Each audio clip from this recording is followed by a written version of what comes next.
The mainstream fitness industry has to kind of be a scam, because if they weren't, then they wouldn't make any money. All they have is a relatively small amount of information to impart, and once they give that to you, you could just go off and do your own thing, and you wouldn't need them. So they can't really just give you effective information.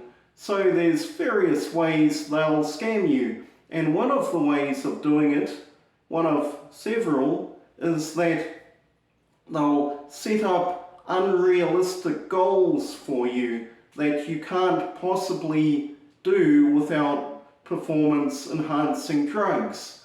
So for example, if you're a man, one goal is to have really huge muscles and like Mr. Olympia competitors. Another one is to have moderately big muscles but be really super lean all year round. So pretty much literally anorexia on steroids.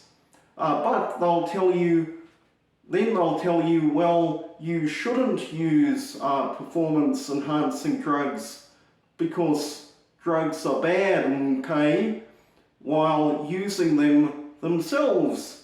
And they'll further embellish their own appearance, the YouTube influencers will, by using heavy duty drugs to really crash their estrogen and get really lean, really dry once or twice a year, taking thousands of photos then in different outfits, different places, and then for the rest of the year, I'll do that once a year, the rest of the year they'll show those photos and those videos, while in other videos they'll manage the lighting and the angle and edit in such a way that they look like that all year, whereas they really don't. So not even they look like them, and to look even a bit like the image they're presenting to you,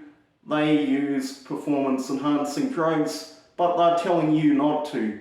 And that works out great for them, because they've got a customer in you for life.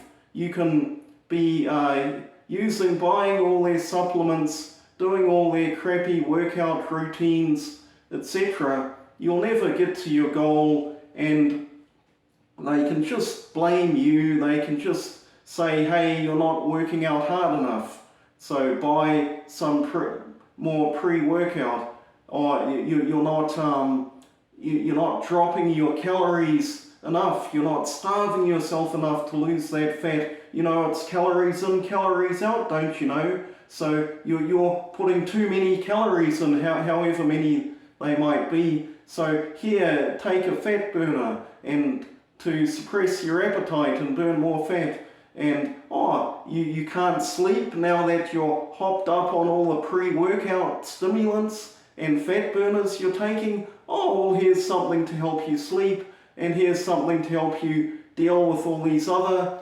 horrible side effects that you're giving yourself from our products, and so on. Now, and so it works for them, but you don't want to let yourself get stuck in this trap. What is the alternative? Well, one alternative is to set realistic goals initially. Now, if you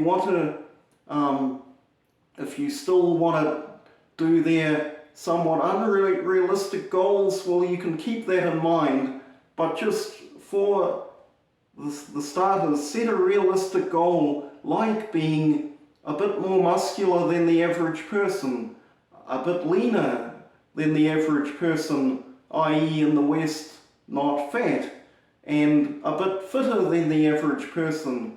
So wouldn't that make your life better? And it's easily attainable if you do it the right way. If you do ectomorphic fitness, you can, most of you watching this, if there is anyone watching this, can easily attain that within a year. So you can, if someone invites you to walk up a mountain today, you can just do it because you'll be fit enough and light enough. If someone invites you to a jiu-jitsu lesson or to go fishing or whatever, you can just, you'll have the fitness and the strength and the versatility to do it.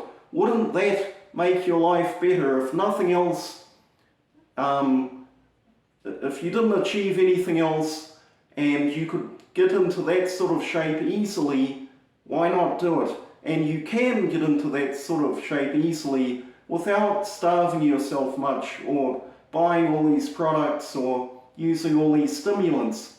So do that first.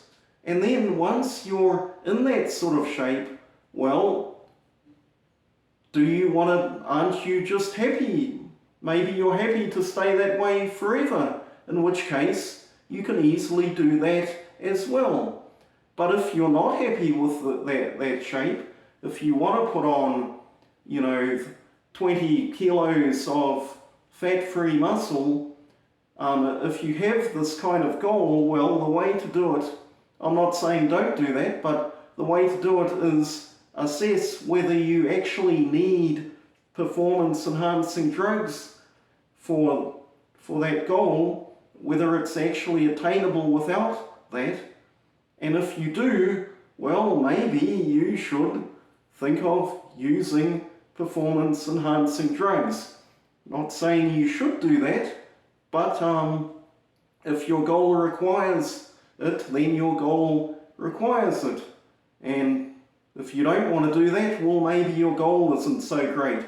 But, the first things first, you can easily get into good shape without starving yourself much, without all the crappy products and crappy advice of the mainstream fitness industry. And the way to do that is with the ectomorphic fitness routine that I've outlined.